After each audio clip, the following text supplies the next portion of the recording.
नमस्कार, आप देख रहे हैं न्यूज नेशन। मैं हूं आपके साथ अंशिका और अब वक्त हो चला है देश और दुनिया की 20 बड़ी खबरों को देखने का फटाफट अंदाज में। तो चलिए शुरुआत करते हैं बुलेटिन की।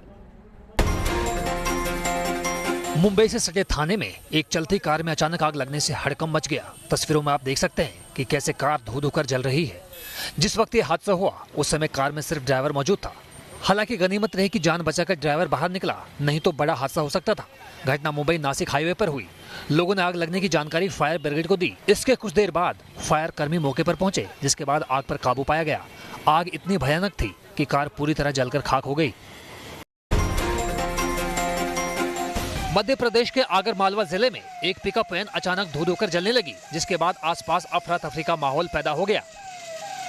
तस्वीरों में आप देख सकते हैं कि आग कितनी भयानक है। जिस वक्त ये हादसा हुआ उस दौरान वैन में ड्राइवर मौजूद था। ड्राइवर ने किसी तरह वैन से कूदकर अपनी जान बचाई, नहीं तो बड़ा हादसा हो सकता था। घटना आगरमालवा के सारंगपुर मार्ग की है। आग लगने के बाद दमकल विभाग की गाड़ियां मौके पर पहुंची और कड़ी मशक्कत के बाद आग पर काबू पाया। आग लगने की वजह शॉर्ट सर्किट बताया जा रहा है। हादसे में किसी के हताहत होने की खबर नहीं है। मध्य प्रदेश के छतरपुर में भी इलेक्ट्रॉनिक सामान के गोदाम में आग लगने से हड़कंप मच गया। तस्वीरों में बाकायदा देखा जा सकता है कि आग की लपटें कितनी भीषण हैं। भीषण आग में गोदाम में रखा सामान जलकर खाक हो गया। फायर ब्रिगेड की गाड़ियां मौके पर पहुंची। कड़ी मशक्कत के बाद आग पर काबू पाया गया। यह घटना छतरपुर के बस स्टैंड नंबर 2 के पास की है। आग लगने की वजह शॉर्ट सर्किट बताया जा रहा है। गंगा के रौद्र रूप से दहशत। गंगा में समा गया लोगों का आशियाना। बाढ़ के कहर से कराह रहे बलिया के लोगों की मुश्किलें कम होने का नाम नहीं ले रही हैं। गंगा की लहरों में खेत खलिहान के बाद अब लोगों के आशियाने भी समाते जा रहे हैं। देखिए कि कैसे कुछ ही पल में पूरा का पूरा मकान गंगा नदी में समा गया। कुदरत के कहर की तस्वीर बलिया के गंगापुर चौबे छपरा गांव की है, जहां गंगा के प्रलयकारी बहाव की वजह से हो रहे कटान ने पक्के मकान को महज कुछ सेकंड में ही जमींदोज कर दिया। गनीमत ये रही कि हादसे के पहले ही घर में रह रहे लोग बाहर निकल आए थे, जिसकी वजह से कोई हताहत नहीं हुआ। वहीं बलिया के दूसरे इलाकों में भी बाढ़ ने जबरदस्त तबाही मचाई हुई है। यहाँ के दया छपरा गांव में भी राहत सामग्री लेकर जा रही नाव पलट गई। राहत की बात यह रही कि इस हादसे में बाढ़ पीड़ितों को कोई नुकसान नहीं पहुंचा। नदी की विकराल धारा में समाया विशाल पेड़। उफान पर नारायणी नदी, दहशत में लोग।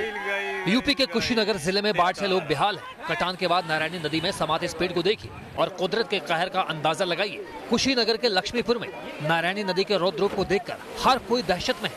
अपने घर और अपनी फसलों को गंवाने के बाद लोग सुरक्षित जगहों पर पहुंचना चाहते हैं। प्रशासन भी पूरी तरह मुस्तैद है। बाढ़ में फंसे लोगों को सुरक्षित बाहर निकालने का काम जारी है। कुशीनगर में 1 किलोमीटर लंबा रिंग बांध लगभग 200 मीटर की लंबाई से कट गया।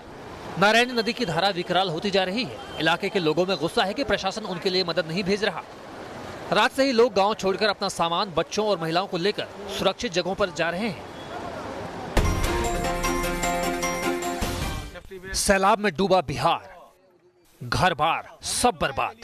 बिहार में भी बाढ़ ने तांडव मचाया हुआ है। तस्वीरें बेगूसराय जिले की हैं। आप देख सकते हैं कि सैलाब ने किस तरह तबाही मचाई हुई है।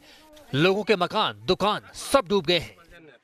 घरों में पानी भरने से लोग बेघर हो गए हैं। जिसे देखो वही अपना सामान लेकर सुरक्षित जगह पर जा रहा है। बेगूसराय की 5 तहसीलें बाढ़ से बुरी तरह प्रभावित हैं। गांव टापू बन गए हैं और सड़कों पर कमर तक पानी है। हाहाकारी बाढ़ की वजह से लोगों के सामने जीवन यापन का संकट आ गया है। केंद्रीय मंत्री गिरिराज सिंह ने बाढ़ प्रभावित इलाकों का दौरा किया और बाढ़ पीड़ितों को हर संभव मदद पहुंचाने के निर्देश दिए। अरे राम भजन सुखदाई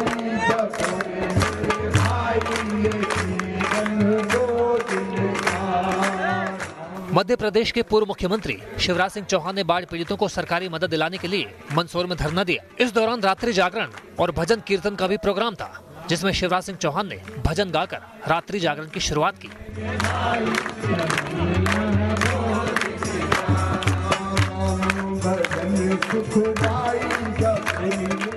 मंदसौर में बाढ़ पीड़ितों की मदद के लिए बीजेपी धरना प्रदर्शन कर रही है। इसी कार्यक्रम में पूर्व मुख्यमंत्री शिवराज सिंह चौहान शामिल हुए थे। कार्यक्रम में शिवराज ने राज्य सरकार पर गंभीर आरोप लगाए। शिवराज ने कहा कि अहिंसक आंदोलन राज्य सरकार को जगाने के लिए किया जा रहा है। इससे पहले शिवराज को स्थानीय प्रशासन ने उन्हें कलेक्ट्रेट में धरना देने की अनुमति नहीं दी थी, जिसको लेकर काफी विवाद भी हुआ था। पूर्व निर्धारित जगह न मिलने पर बीजेपी ने कलेक्ट्रेट के बाहर धरना देने का फैसला किया था।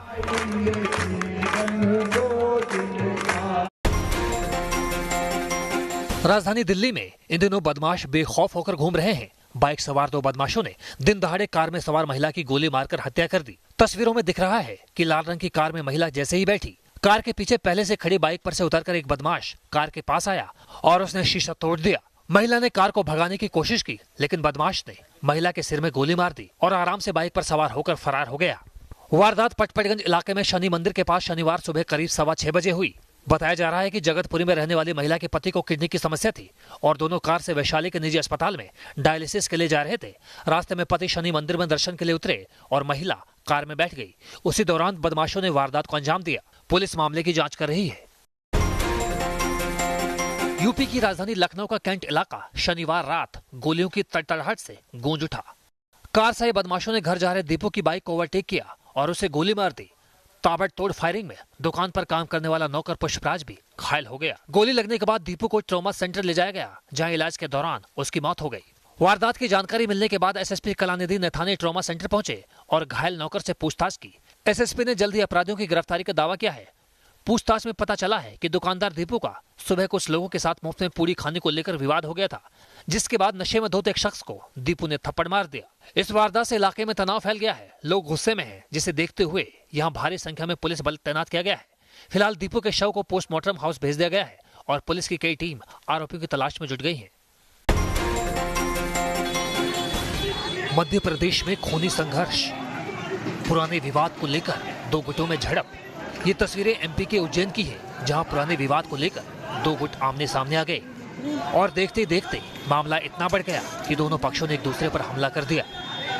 तस्वीरों में आप देख सकते हैं कि कैसे एक दूसरे पर ये लोग धारदार हथियार से हमला कर रहे हैं। इस घटना में दोनों तरफ के करीब आधा दर्जन लोग घायल बताए जा रहे हैं। घायलों को इलाज के लिए अस्पताल में भर्ती करवाया गया है। घटना उज्जैन के थाना जीवाजीगंज के छत्री चौक पानी टंकी के पास की है।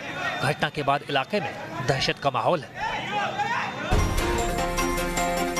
छात्र हाथ जोड़कर खड़ा है, लेकिन पुलिस वाले को उस पर जरा भी तरस नहीं आ रहा और दनादन लाठी भांज रहा है।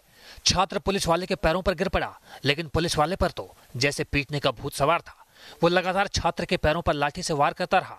नाबालिग छात्र से बेरहमी का ये वीडियो वायरल हो गया तो हड़कंप मच गया। ये वीडियो यूपी के बिजनौर के एक चौकी का है। छात्र बिजनौर के एक स्कूल में 8वीं में पढ़ता है। छात्र के मुताबिक उसके भाई का किसी से मामूली झगड़ा हो गया था, तो तहसील चौकी के सब इंस्पेक्टर सत्येंद्र जवल उसे घर से उठाकर ले गए और चौकी में जमकर पिटाई की। छात्र ने सब इंस्पेक्टर पर पैसा लेकर छोड़ने का आरोप भी लगाया है, लेकिन चौकी में मारपीट की करतूत का किसी ने मोबाइल में वीडियो बना लिया और ये वीडियो वायरल हो गया। वीडियो वायरल होते ही पुलिस के आला अफसर हरकत में आ गए और सब इंस्पेक्टर को सस्पेंड कर दिया गया। पुलिस की गिरफ्त में खड़े दोनों बदमाश लोगों को लाखों का चूना लगा चुके हैं। ये इतने शातिर हैं कि लोगों का एटीएम नंबर और मोबाइल नंबर पता लगाकर बैंक अकाउंट से पैसा उड़ा लेते हैं। इनमें से एक बदमाश तो एमबी है और मशहूर आईटी कंपनी में काम भी कर चुका है। गाजियाबाद की मसूरी पुलिस ने दोनों को गिरफ्तार किया है। पुलिस ने इनके पास से 7,93,000 रुपए कैश भी बरामद किया है। पुलिस काफी दिनों से इनकी तलाश कर रही थी। पुलिस के मुताबिक मसूरी के रहने वाले तैयब खान ने अप्रैल 2019 में बैंक खाते से अवैध रूप से लाखों रुपए निकालने की शिकायत कराई थी। जांच के बाद पुलिस इन दोनों शातिर ठगों तक पहुंच गई। पूछताछ में पुलिस को पता चला है कि दोनों मुजफ्फरनगर के रहने वाले हाकिम नाम के शख्स के लिए काम करते थे। हाकिम के बैंक कर्मचारियों से भी संबंध है। ये ग्रामीण इलाकों के उन लोगों को निशाना बनाते थे जिन्हें बैंक के बारे में ज्यादा जानकारी नहीं होती थी। यूपी के मुजफ्फरनगर में पुलिस और बदमाशों के बीच हुई मुठभेड़ में 15,000 का इनामी बदमाश गोली लगने के बाद घायल हो गया, जबकि घायल बदमाश का दूसरा साथी मौके से फरार हो गया। घटना सीखेड़ा थाना क्षेत्र के जोली रोड की है, जहां पुलिस चेकिंग के दौरान 2 संदिग्ध बाइक सवार गुजरे। जब पुलिस ने उन्हें रोकने का प्रयास किया तो बाइक सवारों ने पुलिस पर फायरिंग शुरू कर दी। पुलिस ने भी जवाबी फायरिंग की, जिसमें 15,000 का इनामी बदमाश कलीम को गोली लगी। घायल को उपचार के लिए अस्पताल में भर्ती करवाया गया है। घायल बदमाश के पास से पुलिस ने तमंचा और कारतूस बरामद किए हैं। कलीम पर करीब 1 दर्जन से ज्यादा लूट और चोरी का मुकदमे दर्ज है। कलीम के साथी की तलाश में पुलिस जंगलों में कॉम्बिंग कर रही है। दिल्ली से विजयवाड़ा जा रहा एयर इंडिया का विमान बीच आसमान में आंधी तूफान में फंस गया। झटके लगने के बाद विमान में मौजूद क्रू मेंबर्स गिर गए। तूफान का असर इतना ज्यादा था कि प्लेन की लेविटरी का कमोड भी टूट गया। साथ ही इस घटना में विमान के चालक दल के सदस्य भी घायल हो गए।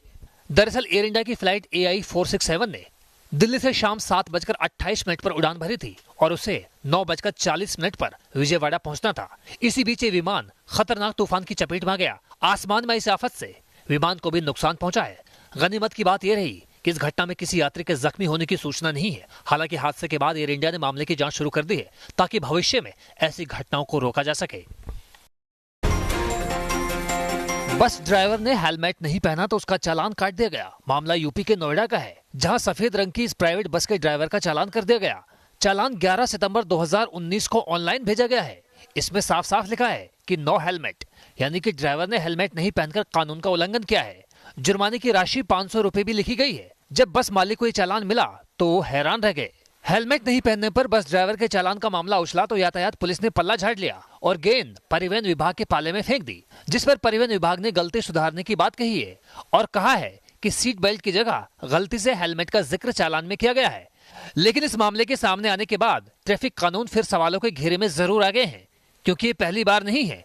पिछले 20 दिनों में कई ऐसे अजीबोगरीब चालान कटने के मामले सामने आ चुके हैं। दुर्गा अवतार में दिखी तृणमूल सांसद नुसरत जहां और मिमी चक्रवर्ती का डांस सोशल मीडिया पर वायरल। बंगाली अभिनेत्री और टीएमसी सांसद नुसरत जहां और मिमी चक्रवर्ती का डांस सोशल मीडिया में खूब धमाल मचा रहा है। इस वीडियो में दोनों डांस के जरिए मां दुर्गा की आराधना करती हुई नजर आ रही हैं।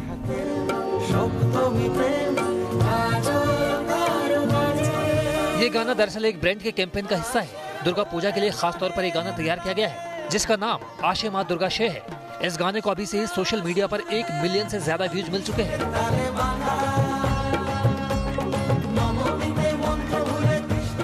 पश्चिम बंगाल में पूरे उत्साह के साथ दुर्गा पूजा की तैयारियां हो रही हैं। ऐसे में मिमी और नुसरत का ये डांस वीडियो फेस्टिवल में ग्लैमर का तड़का लगा रहा है।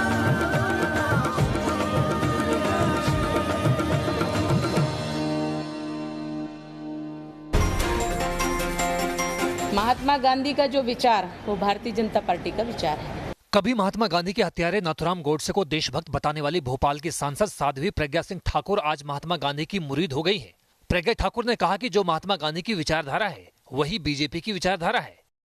माननीय प्रधानमंत्री जी का जो संदेश महात्मा गांधी के लिए जो उन्होंने कहा कि महात्मा गांधी एक विचार, महात्मा गांधी का जो विचार वो भारतीय जनता पार्टी का विचार है। बीजेपी के राष्ट्रीय अध्यक्ष अमित शाह ने महात्मा गांधी की 150वीं जयंती को धूमधाम से मनाने के लिए बीजेपी सांसदों और नेताओं के साथ वीडियो कॉन्फ्रेंसिंग की है।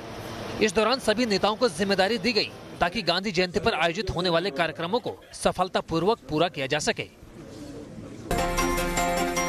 जो प्याज कुछ दिन पहले ही 20 से 25 रुपए किलो बिक रहा था, अचानक वो कई इलाकों में 80 रुपए किलो तक पहुंच गया है। प्याज की बढ़ी कीमतों से आम लोगों की मुश्किल भी बढ़ गई है। देश की सबसे बड़ी मंडी नासिक में ही प्याज की आवक में भारी कमी आई है। इसकी वजह बारिश से फसल को नुकसान होना बताया जा रहा है। मुंबई की मंडियों में भी प्याज के दाम आसमान को छू रहे हैं। प्याज की बढ़ी कीमतों पर महाराष्ट्र में चुनाव से पहले सियासत भी तेज हो गई है। महाराष्ट्र में एनसीपी ने केंद्र और राज्य सरकार को इसके लिए जिम्मेदार ठहराना शुरू कर दिया है। शरद पवार ने पीएम मोदी के नासिक दौरे के कारण प्याज की कीमतें बढ़ने का दावा किया है। चुनाव से ठीक पहले प्याज की कीमतों में जिस तरह तेजी आई है, उससे आने वाले दिनों में सियासी तड़के और तीखा होने की उम्मीद है।